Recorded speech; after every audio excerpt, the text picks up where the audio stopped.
Արդարև ասվել է. ով արձակի իր կնոջը, թող նրան արձակման թուղթ տա։ Բայց ես ձեզ ասում եմ, ով իր կնոջն արձակում է առանց պոռնկության պատճառի, ինքն է պատճառ դառնում, որ նա շնանա։ Եվ ով արձակված կնոջ հետ ամուսնանա, շնություն արած կլինի։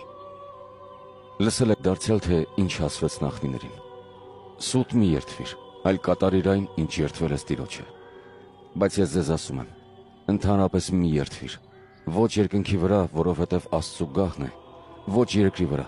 որովհետև նրա ոտքի պատվանդանն է, ոչ Երուսաղեմի վրա, որովհետև մեծ արքայի քաղաքն է։ Ոչ էլ քո գլխով երդվիր,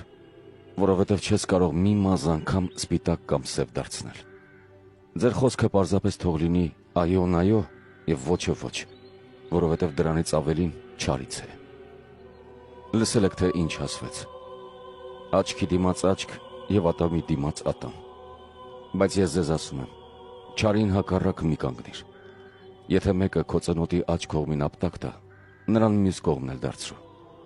Եթե մեկն ուզենա քեզ դատի կանչել և քո շապիկն առնել, նրան քո բաճկոնն էլ թող։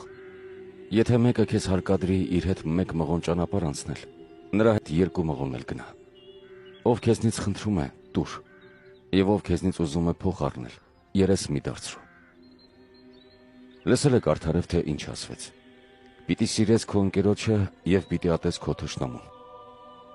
Բայց ես ձեզ ասում եմ. սիրեցեք ձեր թշնամիներին, օրհնեցեք ձեզ անիծողներին, բարություն արեք ձեզ ատողներին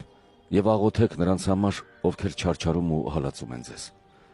որպեսզի որդիները լինեք ձեր հոր, որ երկնքում է, որովհետև նա իր արեգակը ծագեցնում է թե չարերի և թե բարիների վրա։